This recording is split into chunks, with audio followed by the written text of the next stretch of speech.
Hello, ഇന്ന് ഈ കുട്ടി സ്കെച്ച് ബുക്കിലെ ചിത്രങ്ങളൊക്കെ കാണിച്ചു തരാം കേട്ടോ. ഇന്നൊരു സ്കെച്ച് ബുക്ക് ടൂർ വീഡിയോ ആണ്.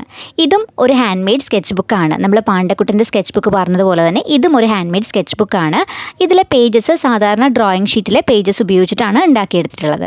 അപ്പോൾ അങ്ങനെ ഉണ്ടാക്കിയ ഈ സ്കെച്ച് ബുക്കിൽ ഏതൊക്കെ ചിത്രങ്ങളാണ് ഉള്ളതെന്ന് നമുക്ക് നോക്കാം. അപ്പോൾ ഫസ്റ്റ് പേജിലേക്ക് വരുമ്പോൾ മൈ സ്കെച്ച് ബുക്ക് എന്ന് പറഞ്ഞ് എഴുതിയിട്ടുണ്ട്. വേർ കളർ സ്പീക്ക് എന്ന് എഴുതി വെച്ചിട്ടുണ്ട്. ഇങ്ങനെ ചെറിയ എന്തെങ്കിലുമൊക്കെ എഴുതി വെക്കുന്നത് ഒരു രസത്തിന് ചെയ്യുന്നതാണ്. അപ്പോൾ ഇങ്ങനെ എഴുതി വെച്ചിട്ടുണ്ട്. അപ്പോൾ അതിൻ്റെ ബാക്ക്ഗ്രൗണ്ടിലായിട്ട് കൊടുത്തിരിക്കുന്നത് വാട്ടർ കളറാണ്. റെഡും ബ്ലൂവും വെച്ചിട്ട് ഇങ്ങനെ ബ്ലീഡ് ചെയ്യുന്ന പോലെ ഇങ്ങനെ കൊടുത്തിരിക്കുകയാണ്. അപ്പോൾ അതൊരു ജസ്റ്റ് ഒരു ഇഫക്റ്റ് കിട്ടാൻ വേണ്ടിയിട്ട് അങ്ങനെ കൊടുത്തിരിക്കുന്നതാണ് കേട്ടോ. ഇനി ഇതിലെ ഫസ്റ്റ് പേജിൽ വരച്ചിരിക്കുന്ന ചിത്രം എന്ന് പറയുന്നത് ഈ ഒരു ബിൽഡിങ്ങിൻ്റെ കുറച്ച് പോർഷനാണ്. ഇതാണ് ഈ ഒരു സ്കെച്ച് ബുക്കിൽ ഞാൻ ആദ്യം വരച്ചിരിക്കുന്ന ചിത്രം. പക്ഷേ ഇനിയുള്ള ചിത്രങ്ങളെല്ലാം ഇതേ ഓർഡറിൽ വരച്ചു പോയിരിക്കുന്നതൊന്നും അല്ല. ഇടക്കത്തെ പേജിലായിരിക്കാം ചിലപ്പോൾ രണ്ടാമത്തെ ചിത്രം വരച്ചിരിക്കുന്നത്. അങ്ങനെയൊക്കെയാണ്. അപ്പോൾ ഇതേ ഓർഡറിൽ അവസാനം വരെയുള്ള പേജിൽ വരച്ചു പോയിരിക്കുന്നത് അല്ലെങ്കിലും ചില ചിത്രങ്ങളൊക്കെ അടുപ്പിച്ചുള്ള ദിവസങ്ങളിലൊക്കെ വരച്ചിരിക്കുന്നതാണ് കേട്ടോ. അപ്പോൾ ഇത് ആദ്യം തന്നെ വരച്ചിട്ടുള്ള ഒരു പിക്ചറാണ്. ഇതും കുറച്ച് നാൾ ഞാൻ പകുതി വരച്ച് വെച്ചു, എന്നിട്ട് കുറച്ച് നാൾ കഴിഞ്ഞപ്പോൾ ബാക്കി കംപ്ലീറ്റ് ചെയ്തു. അങ്ങനെ ഒരു ചിത്രമാണ്. നെക്സ്റ്റ് പേജിലേക്ക് വരുമ്പോൾ ഈ ഒരു ഫ്ലവറും പിന്നെ ഈ പറയുന്ന ഒരു ആഫ്രിക്കൻ പാരറ്റാണെന്ന് തോന്നുന്നു, ആ ബേർഡിൻ്റെയും പിക്ചറാണ് ഇവിടെ ഉള്ളത്. ഈ ചിത്രങ്ങൾക്ക് പറ്റിയ മിസ്റ്റേക്ക് എന്ന് പറയുന്നത് ഞാൻ 2 പേജിലും വരച്ചു വെച്ചു. അപ്പോൾ എനിക്കറിയില്ലായിരുന്നു ഈ 2 പേജിലും വരച്ച് വയ്ക്കുമ്പോൾ രണ്ടും കൂടി ചേർന്ന് ഒട്ടിപ്പോകും എന്നുള്ളത്. അപ്പോൾ അങ്ങനെ ആദ്യം വരച്ച പിക്ചർ ആയതുകൊണ്ട് തന്നെ 2 പേജിലും അറിയാണ്ട് വരച്ച് വയ്ക്കുകയും പിന്നെ കുറേ നാൾ കഴിഞ്ഞ് എടുത്ത് നോക്കിയ സമയത്ത് ഈ 2 പേജും തമ്മിൽ ഒട്ടിയിരിക്കുകയൊക്കെ ചെയ്തു. അങ്ങനെ പിക്ചറിന് കുറച്ച് ഡാമേജൊക്കെ സംഭവിച്ചിട്ടുണ്ട്. അത് കഴിഞ്ഞപ്പോൾ പിന്നെ ഞാൻ വാർണിഷൊക്കെ അടിച്ച് അത് നേരെയാക്കാനായിട്ട് ശ്രമിച്ചു. പക്ഷേ വാർണിഷ് അടിച്ചെങ്കിലും ആദ്യം പറ്റിയ ഡാമേജ് അത് അങ്ങനെ തന്നെ ഉണ്ട്. ഇത് മാത്രമല്ല കേട്ടോ, വേറെയും 2-3 പേജസ് ഞാൻ ഇതുപോലെ തന്നെ ഒരുമിച്ച് വരച്ച് വെച്ചിട്ട് കുറേ നാൾ കഴിഞ്ഞിട്ട് ഇതെല്ലാം ഇങ്ങനെ ഡാമേജ് ആയിട്ടിരിക്കുന്നതായിട്ടാണ് കണ്ടത്. അപ്പോൾ വേറെയും കുറച്ച് ചിത്രങ്ങൾക്ക് ഇതേ അബദ്ധം പറ്റിയിട്ടുണ്ട്.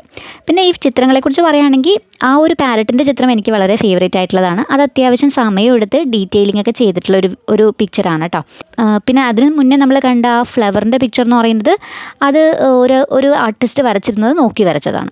പിന്നെ ഇതും ഒരു ആർട്ട് ട്യൂട്ടോറിയൽ കണ്ട് അതേപടി വരച്ച് നോക്കിയിട്ടുള്ളതാണ് ഈ ഒരു പിക്ചർ കേട്ടോ. അപ്പോൾ ഇതൊക്കെ ചെയ്യുന്ന സമയത്ത് എനിക്ക് സത്യം പറഞ്ഞാൽ എങ്ങനെയാണ് ഡീറ്റെയിലിംഗ് കൊടുക്കേണ്ടതെന്നുള്ളതിനെ പറ്റി വലിയ കാര്യമായിട്ട് അറിയില്ല. എന്നിരുന്നാലും ഞാൻ ചെയ്ത് തുടങ്ങിയ സമയത്തായിരുന്നു. അപ്പോൾ ആ സമയത്തും മുന്നേ നമ്മൾ പറഞ്ഞില്ലേ, ആ പേജിൽ വരച്ച് വെച്ചിരിക്കുന്നത് പോലെ തന്നെ ഈ പേജിലും 2 പേജസിലും ചിത്രം വരച്ച് വെച്ചിരിക്കുന്നത് കൊണ്ട് ഇതൊക്കെ തമ്മിലൊട്ടി ആകെപ്പാടെ ഡാമേജ് ആയിപ്പോയി ഈ 2 പിക്ചേഴ്സും. പിന്നെ തൊട്ടടുത്തായിട്ട് കൊടുത്തിരിക്കുന്ന ഈ ലെമണിൻ്റെ പിക്ചർ ഇത് പിൻട്രസ്റ്റിലെ ഒരു ഇമേജ് നോക്കിയിട്ട് അതേപടി വരച്ച് നോക്കിയതാണ്. അപ്പോൾ പെയിൻറ്റിംഗ് ഒക്കെ ചെയ്ത് തുടങ്ങുന്ന ആളുകളാണെന്നുണ്ടെങ്കിൽ അങ്ങനെയുള്ളവർക്ക് വരക്കാൻ പറ്റിയ ഇമേജസാണ് ഈ സ്റ്റിൽ ഇമേജസ്. ഇതുപോലുള്ള ഫ്രൂട്ട്സോ ഫ്ലവേഴ്സോ ഒക്കെ അതേപടി നോക്കി വരയ്ക്കാനായിട്ട് ശ്രമിക്കുകയാണെങ്കിൽ ആ ഷേപ്സിനെ കുറിച്ചും കളറിനെ കുറിച്ചും കളറിൽ വരുന്ന ചേഞ്ചസിനെ കുറിച്ചും ഒക്കെ മനസ്സിലാക്കാനായിട്ട് എപ്പോഴും നല്ലതാണ് കേട്ടോ. അപ്പോൾ അതുകൊണ്ട് തന്നെ സ്റ്റിൽ ഇമേജസ് ട്രൈ ചെയ്താൽ അത് തീർച്ചയായിട്ടും നമ്മുടെ ആ സ്കില്ല് ഇമ്പ്രൂവ് ചെയ്യാനായിട്ട് ഹെൽപ്പ് ചെയ്യും. അല്ലെങ്കിൽ റിയൽ ആയിട്ടുള്ള ഏതെങ്കിലും ഫ്രൂട്ട്സോ ഫ്ലവേഴ്സോ ഒക്കെ എടുത്ത് വെച്ചിട്ട് അതേപടി നോക്കി പെയിൻറ്റ് ചെയ്യാൻ ശ്രമിക്കുന്നത് നല്ലതാണ്. പക്ഷേ ബിഗിനേഴ്സ് ആണെങ്കിൽ എപ്പോഴും ഫോട്ടോഗ്രാഫ്സിനെ ഡിപ്പെൻഡ് ചെയ്യുന്നതാണ് കുറച്ചുകൂടി എളുപ്പം. ഇനി നെക്സ്റ്റ് പേജിലേക്ക് വരുമ്പോൾ ഇത് കംപ്ലീറ്റ് ചെയ്യാത്തൊരു പേജാണ് കേട്ടോ. ഈ പേജിൽ 2 പിക്ചേഴ്സ് വരച്ചിരുന്നത് രണ്ടും കംപ്ലീറ്റ് ആവാതെ വെച്ചിരുന്നതാണ്. അപ്പോൾ ഈ ഒരു പെയിൻറ്റിങ് ഞാൻ എപ്പോഴെങ്കിലും കംപ്ലീറ്റ് ചെയ്യാൻ സാധ്യതയുണ്ട്. അതൊരു ലാൻഡ്സ്കേപ്പാണ്. അപ്പോൾ അത് തുടങ്ങിയിട്ടേ ഉള്ളൂ. ജസ്റ്റ് ഒന്ന് ബേസിക് കളേഴ്സ് മാത്രം അപ്ലൈ ചെയ്ത് വെച്ചു. സെക്കൻഡ് പേജിലാണെന്നുണ്ടെങ്കിൽ എന്തോ ഒരു പിക്ചർ വരച്ചിട്ട് അത് എനിക്ക് ഇഷ്ടപ്പെടാത്ത രീതിയിൽ വന്നപ്പോൾ ഞാനതിൻ്റെ പുറത്ത് ബ്ലാക്ക് പെയിൻറ്റ് അടിച്ചിട്ട് വേറൊരു പെയിൻറ്റിങ് ചെയ്യാമെന്ന് ഓർത്തിട്ട് ബ്ലാക്ക് പെയിൻറ്റ് അടിച്ചിട്ട് വെച്ചിരുന്നതാണ്. പക്ഷെ ഞാൻ പിന്നീട് മറന്നുപോയി എന്ത് പെയിൻറ്റിങ്ങാണ് ഞാനവിടെ ചെയ്യാൻ വെച്ചിരുന്നതെന്ന്. അങ്ങനെ കിടക്കുന്ന പേജാണത്. നെക്സ്റ്റ് പേജ് എന്ന് പറയുന്നത് ഈ ഒരു പെൻ ഡ്രോയിങ് ആണ് കേട്ടോ. ഇത് ജെൽ പെൻ വെച്ചിട്ട്, നോർമൽ ജെൽ പെൻ വെച്ചിട്ട് ഞാൻ വരച്ച് നോക്കിയിട്ടുള്ളതാണ്. ഇത് ചെയ്യുന്ന സമയത്ത് എൻ്റെ കയ്യിൽ ഇപ്പം ഞാൻ ഉപയോഗിക്കുന്ന ടെക്നിക്കൽ ജെൽ പെൻ ഉണ്ടായിരുന്നില്ല. അപ്പോൾ അതുണ്ടായിരുന്നെങ്കിൽ കുറച്ചുകൂടി ബെറ്റർ ആയിട്ട് ഈ ഒരു പിക്ചർ വന്നേനെ. കാരണം ഈ ഒരു പിക്ചറിൻ്റെ റെഫറൻസ് പിക്ചർ എടുത്തിരിക്കുന്നത് പിൻട്രസ്റ്റിൽ നിന്ന് തന്നെയാണ്. അപ്പോൾ അതിൽ ഞാൻ കണ്ട ഇമേജ് കുറച്ചുകൂടി ഫൈൻ ലൈൻസൊക്കെ ആയിട്ട്, നേർത്ത ലൈൻസൊക്കെ ആയിട്ട് നല്ല ഭംഗിയായിട്ട് വന്നിരിക്കുന്ന ഒരു ഇമേജ് ആയിരുന്നു. മാത്രമല്ല അത് കളർ കൊടുത്തിട്ടുള്ള ഇമേജ് ആയിരുന്നു. അത് വാട്ടർ കളർ ചെയ്തിട്ടുണ്ടായിരുന്നു. ഈ ഒരു പെൻ ഡ്രോയിങ്ങിനൊപ്പം അതിൻ്റെ മീതെ വാട്ടർ കളറും കൂടി ചെയ്തിട്ടുള്ള ഒരു പെയിൻറ്റിംഗ് ആയിരുന്നു അത്. അപ്പോൾ അതിൻ്റെ ആ ഒരു പെൻ ഡ്രോയിങ് എനിക്ക് ഇഷ്ടപ്പെട്ടതുകൊണ്ടാണ് ഇത് ഞാൻ ട്രൈ ചെയ്ത് നോക്കിയത്. അപ്പോൾ അതുകൊണ്ട് തന്നെ അതിൽ ഞാൻ പിന്നീട് പെയിൻറ്റ് ചെയ്യാൻ നിന്നില്ല. നെക്സ്റ്റ് പേജിലും ഇതുപോലെ തന്നെ പെൻ ഡ്രോയിങ്സ് ട്രൈ ചെയ്തിട്ടുള്ളതാണ്. അപ്പോൾ ഈ ഒരു പേജിലെ പിക്ചർ എനിക്ക് അത്രത്തോളം ഇഷ്ടപ്പെട്ടുള്ള ഒരു പിക്ചറൊന്നും അല്ല.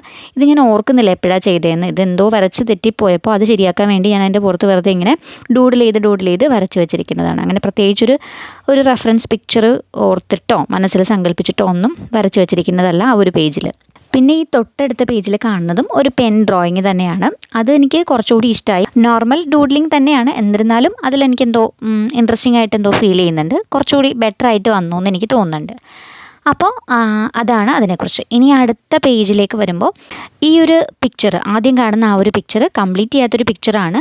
ആ വാതിലിൻ്റെ ആ ഒരു പോർഷൻ കാണുന്നതിൽ ആ ഒരു ഡാർക്ക് ലൈൻ കഴിഞ്ഞിട്ട്, അതായത് ആ ഒരു ബ്ലാക്ക് ലൈൻ കണ്ടോ ഇപ്പോൾ ഞാൻ തൊടുന്നത്, അപ്പോൾ ആ ഭാഗം കുറച്ചും കൂടി ഡീറ്റെയിലിംഗ് ഉണ്ടായിരുന്നു. അത് ഞാൻ അങ്ങനെ വിട്ടു. പിന്നെ എനിക്കത് പെയിൻറ്റ് ചെയ്യാനായിട്ട് തോന്നിയില്ല. പക്ഷെ എനിക്ക് അത്രയും ചെയ്തതിൽ കുറച്ച് കുഴപ്പമില്ലാണ്ടൊക്കെ വന്നു എന്ന് തോന്നി. എന്നിരുന്നാലും കുറച്ചുകൂടി ഡീറ്റെയിലിംഗ് ഒക്കെ ചെയ്തിരുന്നെങ്കിൽ അത് കുറച്ചുകൂടി ഭംഗിയായിട്ട് വന്നേനെ. ഇതും 2 പേജും പെയിൻറ്റ് ചെയ്ത് വെച്ചതിൻ്റെ കുഴപ്പങ്ങളൊക്കെ ആ ഒരു പെയിൻറ്റിങ്ങിൽ സംഭവിച്ചിട്ടുണ്ട്. നെക്സ്റ്റ് പേജിൽ നോർമലി ഉള്ളൊരു ഇല വരച്ച് നോക്കിയിട്ടുള്ളതാണ്. ഇത് 2 ഫോട്ടോഗ്രാഫ്സ് നോക്കിയിട്ട് അതേപടി വരച്ച് നോക്കിയതാണ് കേട്ടോ. പിന്നെ റെഫറൻസ് യൂഷ്വലി ഞാൻ എടുക്കുന്നത് പിൻട്രസ്റ്റിൽ നിന്ന് തന്നെയാണ്. അപ്പോൾ ഇതും നമ്മൾ പിൻട്രസ്റ്റിൽ നിന്ന് തന്നെ എടുത്തിരിക്കുന്ന 2 ഇമേജസ് അതേപടി നോക്കി വരക്കാനായിട്ട് ശ്രമിച്ചിരിക്കുന്നതാണ്. പിന്നെ ഇതും ഈ ഒരു ബുക്കിലുള്ളതിൽ വെച്ച് ഏതാണ്ട് ആദ്യം വരച്ച ചിത്രങ്ങളിൽ പെടുന്നതായതുകൊണ്ട് തന്നെ കുറച്ചധികം സമയം എടുത്തിട്ടുണ്ടായിരുന്നു അത് കംപ്ലീറ്റ് ചെയ്യാനായിട്ട്. ഇനി നെക്സ്റ്റ് പേജിൽ കാണുന്നത് ഒരു പെൻ ഡ്രോയിങ് ആണ്. ടെക്നിക്കൽ പെൻ വാങ്ങിച്ചിട്ട് വരച്ച് നോക്കിയ, ഫസ്റ്റ് ടൈം വരച്ച് നോക്കിയ പിക്ചറാണോ ഇതെന്ന് ഓർക്കുന്നില്ല. എന്നിരുന്നാലും ആദ്യമായിട്ട് വരച്ച പിക്ചേഴ്സിൽ പെടുന്ന ഒന്നാണ് ഈ ഒരു പിക്ചറും. ഇത് പിൻട്രസ്റ്റിൽ കണ്ട ഒരു പെയിൻറ്റിങ്ങിനെ ഒന്ന് ഡ്രോയിങ് ആക്കി വരച്ച് നോക്കിയതാണ്. ഇനി അടുത്ത പേജിലുള്ളത് ഇൻസ്റ്റഗ്രാമിൽ കണ്ട ഒരു പെയിൻറ്റിങ് അതേപടി റീക്രിയേറ്റ് ചെയ്യാൻ നോക്കിയതാണ്.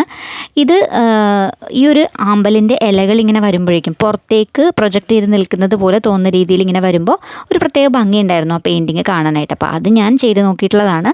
ഞാൻ ചെയ്തപ്പോൾ അത്രത്തോളം നന്നായിട്ടൊന്നും വന്നില്ല. മാത്രമല്ല ആമ്പലിൻ്റെ ആ ഒരു പൂവൊന്നും വലിയ ഭംഗിയായിട്ട് വന്നിട്ടുണ്ടായിരുന്നില്ല. വെള്ളവും അതുപോലെ തന്നെ എനിക്കെന്തോ അത് അത്രത്തോളം നന്നായിട്ട് ഇഷ്ടപ്പെട്ടില്ല ആ ഒരു പെയിൻറ്റിങ്.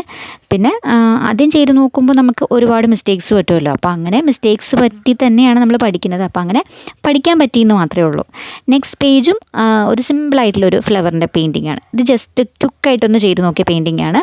പെട്ടെന്ന് ചെയ്യാനായിട്ടൊക്കെ പറ്റി, കാരണം ഒരുപാട് ഡീറ്റെയിലിംഗ് ഒന്നും അതിലുണ്ടായിരുന്നില്ല. സിമ്പിളായിട്ട് ഇൻസ്റ്റഗ്രാമിൽ കണ്ട ഒരു ഫോട്ടോ നോക്കിയിട്ട് അതേപടി ചെയ്ത് നോക്കിയതാണ് കേട്ടോ. ഇനി ഇതിൻ്റെ തൊട്ടടുത്ത പേജിൽ ചെയ്തിരിക്കുന്ന, ആദ്യം കാണുന്ന ആ ഒരു പേജിൽ ചെയ്തിരിക്കുന്നത് ഒരു ബിൽഡിങ് നോക്കി ജസ്റ്റ് ഒന്ന് സ്കെച്ച് ചെയ്യാനായിട്ട് ശ്രമിച്ചിട്ടുള്ളതാണ്. പെൻ കൊണ്ടാണ് ചെയ്യാനായിട്ട് ശ്രമിച്ചിട്ടുള്ളത്. നമ്മുടെ നോർമൽ ബോൾ പോയിൻറ്റ് പെന്നില്ലേ, ബ്ലാക്ക്, അതുകൊണ്ട് വരച്ച് നോക്കിയിട്ടുള്ളതാണ്. വരച്ച് തുടങ്ങിയെന്നേ പറയാൻ പറ്റുള്ളൂ. അത് കഴിഞ്ഞിട്ട് പിന്നീട് അതങ്ങ് വിട്ടു. പിന്നെ ഈ കാണുന്ന സ്ട്രീറ്റ് ലൈറ്റിൻ്റെ ആ ഒരു കുട്ടി പെയിൻറ്റിങ് ഇൻസ്റ്റഗ്രാമിൽ ഇത് റീലായിട്ട് കണ്ടിട്ടുണ്ടായിരുന്നു. സ്പീഡിൽ ഇങ്ങനെ ചെയ്യുന്നത് കണ്ടിട്ടുണ്ടായിരുന്നു. അപ്പോൾ അതേപടി ചെയ്ത് നോക്കാനായിട്ട് നോക്കി. പക്ഷേ ആ ഒരു സമയത്ത് നമുക്ക് തീരെ ക്ഷമയില്ല. മാത്രമല്ല ഈ റീൽസൊക്കെ കാണുമ്പോൾ നമ്മൾ വിചാരിക്കും അവർ അത്രയും സ്പീഡിലാണല്ലോ പെയിൻറ്റ് ചെയ്യുന്നതെന്ന് വിചാരിച്ചേക്കാം. പക്ഷേ ആക്ച്വലി അവർ കുറേ സമയം എടുത്തിട്ടായിരിക്കും ആ ഒരു പെയിൻറ്റിങ് ചെയ്യുന്നത്. പക്ഷേ അവർ ചെയ്യുന്നത് പോലെ തന്നെ സ്പീഡിൽ ചെയ്യാനായിട്ട് ശ്രമിക്കുമ്പോൾ നമുക്ക് പറ്റുന്ന ചില അബദ്ധങ്ങളുണ്ട്. അപ്പോൾ അത്തരത്തിൽ കുറേ അബദ്ധം പറ്റിയിട്ടുള്ളൊരു പെയിൻറ്റിംഗ് ആണത്. നന്നായിട്ട് ബ്ലെൻഡ് ചെയ്ത് പെയിൻറ്റ് കൊടുക്കാനൊന്നും സാധിച്ചിട്ടില്ല. നെക്സ്റ്റ് പേജിലേക്ക് വരുമ്പോൾ ഒരു ഫോട്ടോഗ്രാഫ് നോക്കിയിട്ട്, പിൻട്രസ്റ്റിലെ ഒരു ഫോട്ടോഗ്രാഫ് നോക്കിയിട്ട് അതേപടി വരച്ച് നോക്കിയതാണ്. ഇത് അത്യാവശ്യം സമയം എടുത്തിട്ടുണ്ടായിരുന്നു ചെയ്യാനായിട്ട്. പക്ഷേ എന്നിരുന്നാലും ആ ഒരു അതിൻ്റെ ആ ഒരു തൂവലുകളൊന്നും കൃത്യമായിട്ട് ഡിഫൈൻ ചെയ്ത് കൊടുക്കാനായിട്ട് പറ്റിയില്ല. കുഴപ്പമില്ലാത്ത രീതിയിൽ വന്നു എന്ന് മാത്രമേ ഉള്ളൂ. എന്നിരുന്നാലും ഇത് സമയം എടുത്തിട്ടാണ് ചെയ്തത്. അങ്ങനെ ഇടയ്ക്ക് വെച്ച് നിർത്തി മതിയാക്കി പോയ ഒരു പെയിൻറ്റിംഗ് ഒന്നും അല്ല. പിന്നെ അടുത്ത പേജിലുള്ളത് ഈ സൺഫ്ലവറിൻ്റെ പെയിൻറ്റിംഗ് ആണ്. ഇതെനിക്ക് അത്യാവശ്യം ഇഷ്ടപ്പെട്ടിട്ടുള്ളൊരു പെയിൻറ്റിംഗ് തന്നെയാണ് കേട്ടോ. ഇത് നന്നായിട്ട് സമയം എടുത്തിട്ട് ചെയ്തൊരു പെയിൻറ്റിംഗ് ആണ്. അതുപോലെ തന്നെ ഡീറ്റെയിൽസൊക്കെ നോക്കി അതേപടി ചെയ്യാനായിട്ട് ശ്രമിച്ചിട്ടുണ്ട്. ഫോട്ടോഗ്രാഫ് കണ്ടിട്ട് അതേപടി ചെയ്തിട്ടുള്ളൊരു പെയിൻറ്റിംഗ് ആണിത്. ഇത് നീറ്റായിട്ട് വന്നിട്ടുണ്ടായിരുന്നു. വേറെ അങ്ങനെ ഒരുപാട് ഹാർഷായിട്ടുള്ള സ്ട്രോക്ക് കാണുകയോ, നമ്മൾ ആദ്യമായിട്ട് പെയിൻറ്റ് ചെയ്ത് തുടങ്ങുമ്പോൾ ഉള്ള പ്രശ്നം അതൊക്കെ തന്നെയായിരിക്കും. നമ്മൾ ബ്രഷ് കൊണ്ട് പെയിൻറ്റ് ചെയ്യുമ്പോൾ ആ ബ്രഷ് സ്ട്രോക്സ് ക്ലിയർ ആയിട്ട് കാണാനായിട്ടൊക്കെ പറ്റും. അപ്പോൾ അങ്ങനെ കാണാത്ത രീതിയിലൊക്കെ അത്യാവശ്യം നീറ്റായിട്ട് വന്നിട്ടുള്ളൊരു പെയിൻറ്റിംഗ് ആണിത്. അപ്പോൾ അതുകൊണ്ട് തന്നെ ഇത് വാർണിഷൊക്കെ അടിച്ച് അത്യാവശ്യം കുട്ടപ്പനാക്കി വെച്ചിട്ടുണ്ട്. കാണാനായിട്ടൊരു ഭംഗിയൊക്കെ ഉള്ളതുകൊണ്ട് ഈ ഒരു പെയിൻറ്റിംഗ് എനിക്കിഷ്ടമാണ്. ഇനി നെക്സ്റ്റ് പേജിലേക്ക് വരുമ്പോൾ ഉള്ളത് ഒരു ലാൻഡ്സ്കേപ്പ് അതേപടി നോക്കി വരച്ചിട്ടുള്ളതാണ്. ഇത് ഫോട്ടോഗ്രാഫ് നോക്കി വരച്ചതാണ്. അപ്പോൾ ഇത് ചെയ്തപ്പോൾ എനിക്ക് കുറച്ച് ലാൻഡ്സ്കേപ്സ് ചെയ്യാൻ പറ്റുന്നുണ്ട് എന്ന് പറയുന്നൊരു കോൺഫിഡൻസ് ഒക്കെ കിട്ടിയത് ഈ ഒരു പെയിൻറ്റിംഗ് ഒക്കെ ചെയ്തപ്പോഴാണ് കേട്ടോ. ആദ്യമൊക്കെ ഞാൻ ട്രൈ ചെയ്യുമ്പോൾ അതേപടി എങ്ങനെയാണ് നോക്കി വരയ്ക്കുന്നതിനെ പറ്റി വലിയ ഐഡിയ ഉണ്ടായിരുന്നില്ല. എനിക്ക് ചെറുപ്പം മുതൽ തന്നെ പടം വരയ്ക്കാൻ ഇഷ്ടമാണ്, ഡ്രോയിങ് ചെയ്യാൻ ഇഷ്ടമാണ്. പക്ഷേ പെയിൻറ്റിങ് വലിയ കാര്യമായിട്ട് അറിയുമായിരുന്നില്ല. അപ്പോൾ അതുകൊണ്ട് പെയിൻറ്റിങ് അക്രിലിക് ചെയ്തൊക്കെ നോക്കിയപ്പോൾ കുറച്ച് ഡിഫിക്കൽട്ടീസ് ആദ്യം ഉണ്ടായിരുന്നു. അപ്പോൾ അത്തരം ഡിഫിക്കൽട്ടീസൊക്കെ ഓവർകം ചെയ്യാനായിട്ട് സഹായിച്ചത് ഇതുപോലുള്ള ലാൻഡ്സ്കേപ്സ് ഒക്കെ ചെയ്ത് നോക്കിയപ്പോഴാണ്. അപ്പോൾ ഈ ഒരു ഫോട്ടോഗ്രാഫ് ഏതാണ്ട് കുഴപ്പമില്ലാത്ത രീതിയിൽ തന്നെ പെയിൻറ്റ് ചെയ്തെടുക്കാനായിട്ട് പറ്റി. ആ വഴി അത്രത്തോളം നന്നായിട്ട് വന്നിട്ടില്ല എന്നുണ്ടെങ്കിലും ട്രീയുടെ ആ ഒരു ലീവ്സൊക്കെ അത്യാവശ്യം കുഴപ്പമില്ലാത്ത രീതിയിൽ വന്നു എന്നെനിക്ക് തോന്നിയൊരു പെയിൻറ്റിംഗ് ആണിത്. ഇനി അടുത്ത പെയിൻറ്റിങ് ഈ ഒരു ബുക്കിൽ തന്നെ എനിക്ക് ഏറ്റവും ഫേവറേറ്റ് ആയിട്ടുള്ള ഒരു പെയിൻറ്റിംഗ് ആണ്. ഞാൻ ഈ ബുക്കിൽ വരച്ചിട്ടുള്ളതിൽ വെച്ച് ഏറ്റവും നന്നായിട്ട് വന്നതായിട്ട് എനിക്ക് ഫീൽ ചെയ്തിട്ടുള്ള ഒരു പെയിൻറ്റിംഗ് ആണിത്. വരച്ച് കഴിഞ്ഞപ്പോൾ ഏറ്റവും ബെസ്റ്റ് ആയിട്ടുള്ള ഒരു ഫീലിംഗ് എനിക്ക് തന്നൊരു പെയിൻറ്റിംഗ് ആണിത്. ഈ ഒരു പിക്ചറിൽ ഇത് ഒരു ആർട്ടിസ്റ്റ് വരച്ചിരുന്ന ഒരു പിക്ചർ നോക്കി വരച്ചിട്ടുള്ളതാണ്. പക്ഷേ അതിൽ നിന്ന് കുറച്ച് വ്യത്യാസങ്ങളൊക്കെ ഉണ്ട് എന്ന് മാത്രമേ ഉള്ളൂ. പക്ഷേ എനിക്ക് ആ സ്കിൻ ടോണൊക്കെ വന്നത് നന്നായിട്ട് ഇഷ്ടപ്പെട്ടു. നമ്മൾ സാധാരണ സ്കിൻ ടോൺ വരക്കുമ്പോൾ പ്ലെയിൻ ആയിട്ട് പോകാറുണ്ട് പലപ്പോഴും ആദ്യമായിട്ട് നമ്മൾ വരച്ച് നോക്കുമ്പോൾ. അപ്പോൾ അത്തരത്തിൽ പ്ലെയിൻ ആയിട്ടൊന്നും പോവാണ്ട് ആ കൊടുക്കേണ്ട ഭാഗത്തെല്ലാം കൃത്യമായിട്ട് ഡീറ്റെയിൽസ് ആയിട്ട് തന്നെ പല കളേഴ്സ് ഇങ്ങനെ വരുന്ന രീതിയിൽ ഒരു പ്രത്യേക ഭംഗിയിൽ അത് വന്നിട്ടുള്ളത് പോലെ എനിക്ക് തോന്നി. അപ്പോൾ അതുകൊണ്ട് തന്നെ ഈ ഒരു പെയിൻറ്റിങ് എനിക്ക് വളരെ ഫേവറേറ്റ് ആയിട്ടുള്ളൊരു പെയിൻറ്റിംഗ് ആണ്. പിന്നെ അതിൻ്റെ ആ കണ്ണൊക്കെ നന്നായിട്ട് ഒരു കുറച്ചുകൂടി ക്ലോസപ്പിൽ നമ്മൾ നോക്കിയാലും കുറച്ചുകൂടി ഭംഗി തോന്നുന്ന രീതിയിൽ ആ ഒരു പെയിൻറ്റിങ് വന്നിട്ടുണ്ട്. പിന്നെ സൈഡിലായിട്ട് കുറച്ച് ബ്രഷ് സ്ട്രോക്സ് കാണുന്നുണ്ടെങ്കിൽ പോലും എനിക്ക് എന്തോ ഒരു ഓവറോൾ നോക്കുന്ന സമയത്ത് ആ ഒരു പെയിൻറ്റിങ്ങിൻ്റെ ഒരു ലുക്കും അതുപോലെ തന്നെ ആ ഒരു സ്കിൻ ടോൺ, എസ്പെഷ്യലി ആ സ്കിൻ ടോൺ വന്നിരിക്കുന്നതൊക്കെയാണ് എനിക്ക് ഏറെ ഇഷ്ടപ്പെട്ടൊരു കാര്യം എന്ന് പറയുന്നത്. അപ്പോൾ ഇതിൻ്റെ ഏറ്റവും ഫേവറേറ്റ് ആയിട്ടുള്ള ഒരു പെയിൻറ്റിംഗ് ആണ് കേട്ടോ.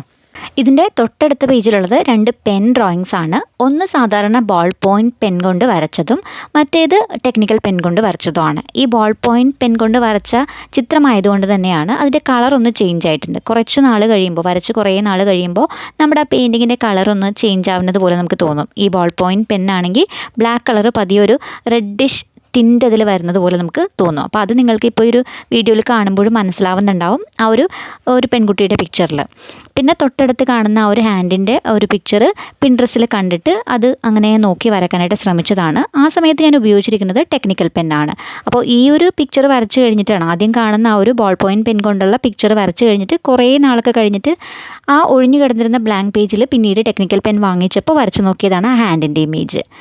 ഇനി നെക്സ്റ്റ് പേജിലുള്ളതും ആദ്യം കാണുന്ന ആ ഒരു പിക്ചറില്ലേ അത് ബോൾ പോയിൻറ്റ് പെൻ കൊണ്ട് തന്നെ വരച്ച് നോക്കിയതാണ്. അതിലും ആ ഒരു കളർ ചേഞ്ച് നിങ്ങൾക്ക് കാണാനായിട്ട് പറ്റും. സാധാരണ പേന കൊണ്ട് വരച്ചതുകൊണ്ട് തന്നെ അതിൽ ആ ഒരു കളർ ഒന്ന് റെഡിഷ് ആയിട്ട് മാറിയിട്ടുണ്ട്.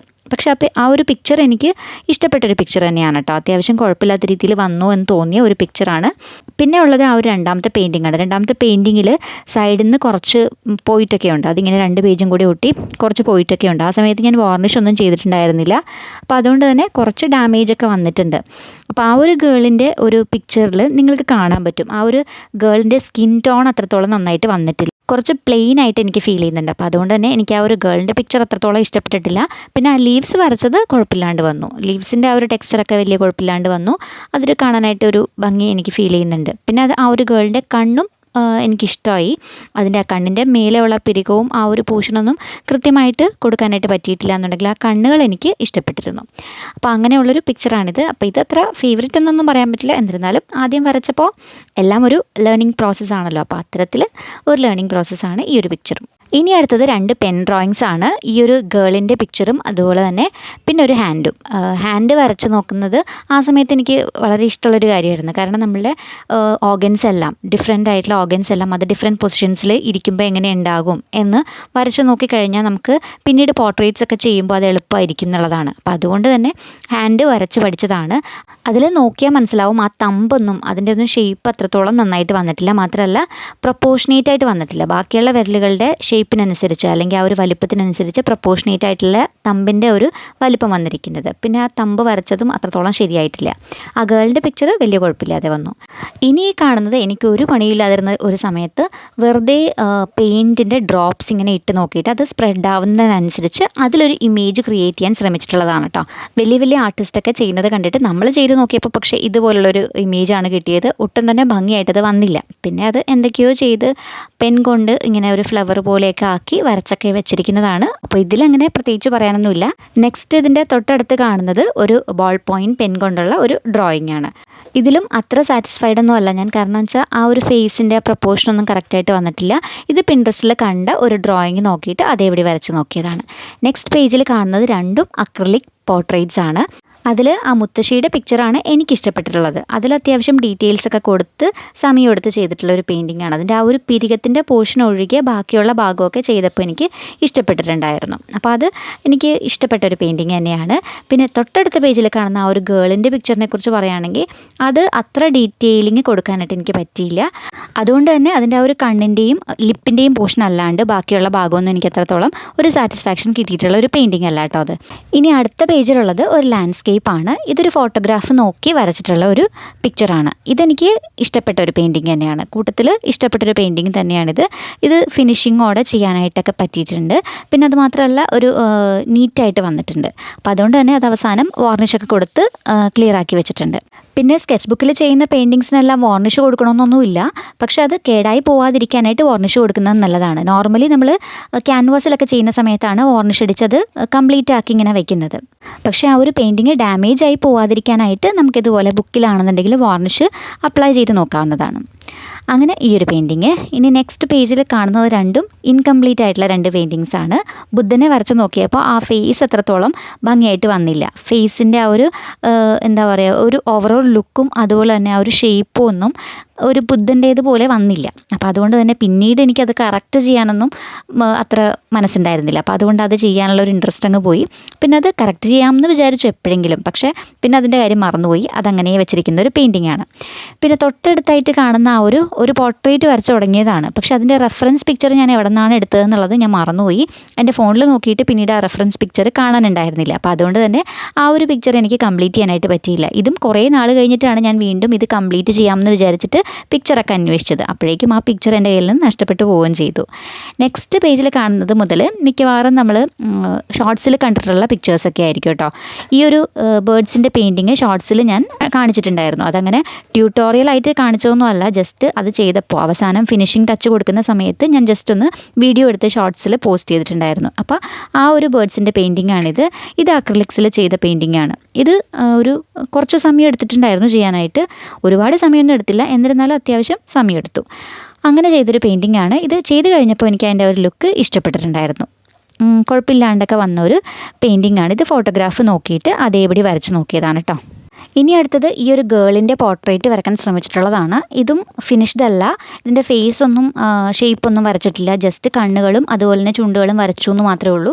ഇനിയും ആ ഒരു പെയിൻറ്റിങ്ങിൽ ഡീറ്റെയിലിംഗ് കൊടുക്കാനുണ്ടായിരുന്നു. അത് ഞാൻ ജസ്റ്റ് ഒരു ട്രയൽ പോലെ ചെയ്ത് നോക്കിയതാണ്. ബാക്ക്ഗ്രൗണ്ടിൽ ഇങ്ങനെ ബ്ലൂ കളർ കൊടുത്തിട്ട് അതിൻ്റെ മേലേക്ക് അക്രിലിക് കളർ അപ്ലൈ ചെയ്തൊരു ഫേസ് ആക്കി വരുമ്പോഴേക്കും ആ ബാക്ക്ഗ്രൗണ്ടിൽ ആ ഒരു ബ്ലൂ കളർ കാണുകയും ചെയ്യുമല്ലോ. അപ്പോൾ അങ്ങനെ ഒരു ഡിഫറെൻറ്റ് ഫീലിംഗ് കിട്ടാൻ വേണ്ടിയിട്ട് ചെയ്തിട്ടുള്ള ഒരു പെയിൻറ്റിംഗ് ആണ്. പക്ഷേ അത് കംപ്ലീറ്റ് ചെയ്തിട്ടില്ല. ഇനി നെക്സ്റ്റ് പേജിലുള്ളത് ഒരു വാട്ടർ കളർ പെയിൻറ്റിംഗ് ആണ്. ഇത് ക്യുക്കായിട്ട് ചെയ്തൊരു വാട്ടർ കളർ പെയിൻറ്റിംഗ് ആണ്. ജസ്റ്റ് ഒരു ട്രെയിനിൻ്റെ, പണ്ടത്തെ ഒരു ട്രെയിനിൻ്റെ ഇമേജ് കണ്ടപ്പോൾ വാട്ടർ കളർ കൊണ്ട് ഒന്ന് വരച്ച് നോക്കിയതാണ്. പിന്നെ അതിൽ പെന്നും ഉപയോഗിച്ചിട്ടുണ്ട് കേട്ടോ. നോർമലി ഉള്ള പെന്നല്ല, ടെക്നിക്കൽ പെന്നും യൂസ് ചെയ്തിട്ടുണ്ട്, ജസ്റ്റ് ഔട്ട്ലൈൻ കൊടുക്കാൻ വേണ്ടിയിട്ട്. അപ്പോൾ ആ ഒരു രീതിയിൽ ഡിഫറെൻ്റ് ആയിട്ടുള്ള ഒരു പെയിൻറ്റിങ് ഒന്ന് വരച്ച് നോക്കിയതാണ്. നെക്സ്റ്റ് വൺ കാണുന്നത് നമ്മൾ ട്യൂട്ടോറിയലായിട്ട് ചെയ്തിട്ടുള്ള ആ ഒരു പെയിൻറ്റിംഗ് ആണ്. ഇത് നിങ്ങൾ കണ്ടിട്ടുണ്ടാവും ഒരുപക്ഷെ, ആ ഒരു ബേർഡിൻ്റെ പെയിൻറ്റിങ്. ഇത് നമ്മൾ ആ വീഡിയോയിൽ ഡീറ്റെയിൽ ആയിട്ട് പറഞ്ഞിട്ടുണ്ട് എന്തൊക്കെയാണ് ചെയ്തിട്ടുള്ളതെന്ന്. അപ്പോൾ ഇത് നമ്മുടെ വാട്ടർ കളർ പെയിൻറ്റിങ് തന്നെയാണ്. ഇത് സിമ്പിളായിട്ട് ചെയ്യാൻ പറ്റുന്നൊരു വാട്ടർ കളർ പെയിൻറ്റിംഗ് ആണ്. കൂടുതൽ അതിൻ്റെ ബാക്ക്ഗ്രൗണ്ടിലൊന്നും കൂടുതൽ ഡീറ്റെയിൽസ് ഒന്നും കൊടുത്തിട്ടില്ല, ആകാശവും കാര്യങ്ങളൊന്നും അങ്ങനെ ഡീറ്റെയിൽഡ് ആയിട്ട് കൊടുത്തിട്ടില്ല. ആ ബേർഡിന് മാത്രം ഒരു ഹൈലൈറ്റ് കിട്ടുന്ന രീതിയിൽ, ബേർഡിനെ മാത്രം ശ്രദ്ധിക്കുന്ന രീതിയിലാണ് ആ ഒരു പെയിൻറ്റിങ് ചെയ്തെടുത്തിട്ടുള്ളത്. അപ്പോൾ അത് ക്യൂട്ടായിട്ടുള്ളൊരു കുഞ്ഞു ബേർഡ്. ഇനി അടുത്ത ഈ ഒരു പെയിൻറ്റിങ്ങും ഷോർട്സിൽ കാണിച്ചിട്ടുള്ള പെയിൻറ്റിംഗ് ആണ്. ഇത് പിൻട്രസ്റ്റിൽ കണ്ട ഒരു ഇമേജ് നോക്കിയിട്ട്, ഫോട്ടോഗ്രാഫ് നോക്കിയിട്ട് അത് പെയിൻറ്റ് ചെയ്യാനായിട്ട് ശ്രമിച്ചിട്ടുള്ളതാണ്. അപ്പോൾ ഇതും വലിയ കുഴപ്പമില്ലാണ്ടൊക്കെ നമ്മൾ ചെയ്തെടുത്തു. ആ ഒരു വാതിലിൻ്റെ ടെക്സ്ചറും അതുപോലെ തന്നെ ആ ഒരു താഴെ കാണുന്ന കല്ലിൻ്റെ ടെക്സ്ചറും ഒക്കെ കൊടുക്കാനായിട്ട് അത്യാവശ്യം കുഴപ്പമില്ലാതെ കൊടുക്കാനായിട്ട് പറ്റിയിട്ടുണ്ട്. ഇത് അക്രിലിക് പെയിൻറ്റിംഗ് ആണ് കേട്ടോ.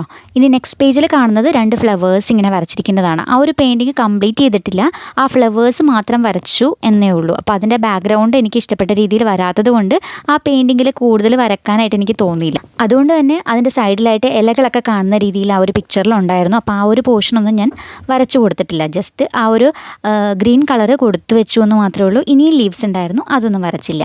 ഇനിയുള്ളത് ഷോർട്സിൽ കാണിച്ചിട്ടുള്ള ഈ ഡൂഡ്ലിംഗ് പേജാണ്. ഇത് ഞാൻ അന്ന് പറഞ്ഞതുപോലെ തന്നെ ഇത് തുടങ്ങിയപ്പോൾ വലിയ കുഴപ്പമില്ലാണ്ട് തുടങ്ങി, പക്ഷേ ഇതിൻ്റെ ഔട്ട്കം എനിക്ക് അത്രത്തോളം ഇഷ്ടപ്പെടാത്തൊരു പേജാണ് കേട്ടോ. ഇനി അടുത്ത പേജിലുള്ളതും ഒരു അക്രിലിക് പോർട്രേറ്റ് ആണ്. അപ്പോൾ അത് ഹാർഷ് സ്ട്രോക്സ് ആയിട്ട് ചെയ്യാമെന്ന് വിചാരിച്ച് തുടങ്ങിയ പെയിൻറ്റിംഗ് ആണ്. ഇത് ഞാൻ അന്ന് ഷോർട്സിൽ പറഞ്ഞിട്ടുണ്ടായിരുന്നു. പക്ഷേ ഇത് എൻഡ് റിസൾട്ട് നല്ല ഭംഗിയായിട്ടൊന്നും വന്നിട്ടില്ല. പക്ഷേ റെഫറൻസ് ഒന്നും ഇല്ലാണ്ട് ചെയ്തതുകൊണ്ട് തന്നെ എനിക്കതൊരു ഒരു നല്ല എക്സ്പീരിയൻസ് ആയിരുന്നു ചെയ്ത് നോക്കിയത്. അപ്പോൾ ആ രീതിയിൽ ചെയ്തൊരു പെയിൻറ്റിംഗ് ആണ് ഈ ഒരു പോർട്രേറ്റ്. ഇനി അടുത്തത് ഈ ഒരു വാട്ടർ കളർ പെയിൻറ്റിംഗ് ആണ്. ഈ ലാൻഡ്സ്കേപ്പിൻ്റെ പിക്ചർ ഞാൻ FBയിൽ കണ്ടിട്ട് അത് എനിക്കിഷ്ടപ്പെട്ടത് കൊണ്ട് അതൊന്ന് വരച്ചു നോക്കിയതാണ്. അപ്പോൾ അതേപടി തന്നെ വരച്ചു നോക്കാനായിട്ട് ശ്രമിച്ചിട്ടുള്ളതാണ്. ഈ ബുക്കിൽ കാണുന്ന മിക്കവാറും പെയിൻറ്റിങ്സൊക്കെ ഏതെങ്കിലും ഫോട്ടോഗ്രാഫ്സ് കോപ്പി ചെയ്തിട്ടുള്ളതോ അല്ലെങ്കിൽ ഏതെങ്കിലും ആർട്ടിസ്റ്റ് വരച്ചിട്ടുള്ള പിക്ചർ അതേ ഒരു സ്റ്റൈലിൽ വരക്കാനായിട്ട് ശ്രമിച്ചിട്ടുള്ളതോ ഒക്കെയാണ് കേട്ടോ. നമ്മളൊരു ബിഗിനർ ആയതുകൊണ്ട് തന്നെ വരച്ച് പഠിക്കുന്ന ആ ഒരു പ്രോസസ്സാണ് ശരിക്കും പറഞ്ഞാൽ നിങ്ങൾ ഈ ബുക്കിലൂടെ കാണുന്നത്. അല്ലാണ്ടൊരു വലിയ ആർട്ടിസ്റ്റിൻ്റെ സ്കെച്ച് ബുക്ക് കാണുന്നു എന്നുള്ള രീതിയിൽ ഒരിക്കലും ഈ ഒരു ബുക്കിനെ കാണേണ്ട ആവശ്യമില്ല കേട്ടോ. അപ്പോൾ അത് ജസ്റ്റ് പറഞ്ഞു എന്ന് മാത്രമേ ഉള്ളൂ. ഇത് നമ്മുടെ വാട്ടർ കളർ പെയിൻറ്റിങ്. ഇത് വലിയ കുഴപ്പമില്ലാണ്ടൊക്കെ കംപ്ലീറ്റ് ചെയ്ത് വെച്ചു. ഇനി നെക്സ്റ്റ് നമ്മൾ കാണുന്നതും ഒരു വാട്ടർ കളർ പെയിൻറ്റിങ് തന്നെയാണ്. ഇതൊരു പോർട്രേറ്റ് ചെയ്ത് നോക്കിയിട്ടുള്ളതാണ്. ഈ ഗേളിൻ്റെ ഫേസ് ഇത് ഞാൻ ജസ്റ്റ് ഒരു ഫോട്ടോഗ്രാഫ് കണ്ടപ്പോൾ, ഇത് ഒരു ബുക്കിലൊരു ഫോട്ടോഗ്രാഫ് കണ്ടപ്പോൾ അതിൽ നോക്കിയിട്ട് അതേപടി അതിലിങ്ങനെ വെയിൽ മുഖത്തേക്ക് തട്ടുന്ന രീതിയിൽ കണ്ടിരുന്നു. അപ്പോൾ എനിക്കത് കണ്ടപ്പോൾ നല്ല ഇമ്പ്രസീവായിട്ട് ഫീൽ ചെയ്തു. അപ്പോൾ അതുകൊണ്ട് അതേ ആ ഒരു ഇമ്പ്രഷൻ നമ്മൾ ചെയ്യുമ്പോഴും കിട്ടുന്നുണ്ടോ എന്നറിയാൻ വേണ്ടിയിട്ട് ട്രൈ ചെയ്ത് നോക്കിയതാണ്. അപ്പോൾ ഒരുപാട് ഡീറ്റെയിൽസ് ഒന്നും കൊടുത്തില്ലെങ്കിൽ പോലും എനിക്ക് ആ ഒരു പിക്ചർ ഇഷ്ടപ്പെട്ടു. ഇനി ഇതും നമ്മുടെ ഷോർട്സ് പെയിൻറ്റിങ് തന്നെയാണ്. ഇത് ഷോർട്സിൽ കാണിച്ചിട്ടുണ്ട് ഈ ഒരു ഗ്രാസ് പെയിൻറ്റ് ചെയ്യുന്നത്. ഗ്രാസ് ഞാൻ ഡീറ്റെയിലിംഗ് ഒക്കെ അത്യാവശ്യം നന്നായിട്ട് നീറ്റായിട്ട് കൊടുക്കാൻ ശ്രമിച്ചെങ്കിലും ആ ഒരു പുഴയുടെ പോർഷനിൽ വലിയ ഡീറ്റെയിലിംഗ് ഒന്നും കൊടുത്തില്ല.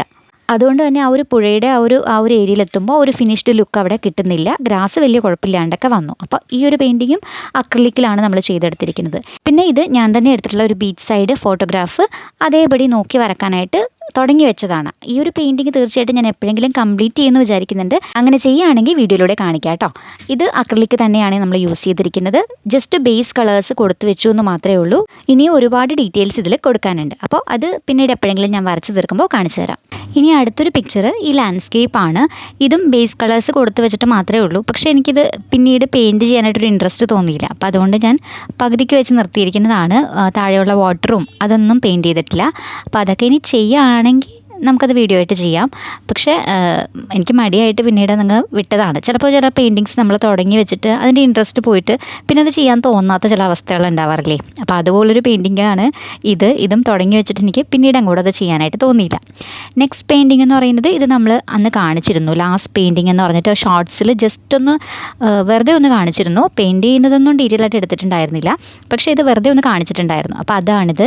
ഇത് പിൻട്രസ്റ്റിലൊരു പെയിൻറ്റിങ് കണ്ടിട്ട് അതേപോലെ തന്നെ ചെയ്ത് നോക്കിയതാണ് കേട്ടോ.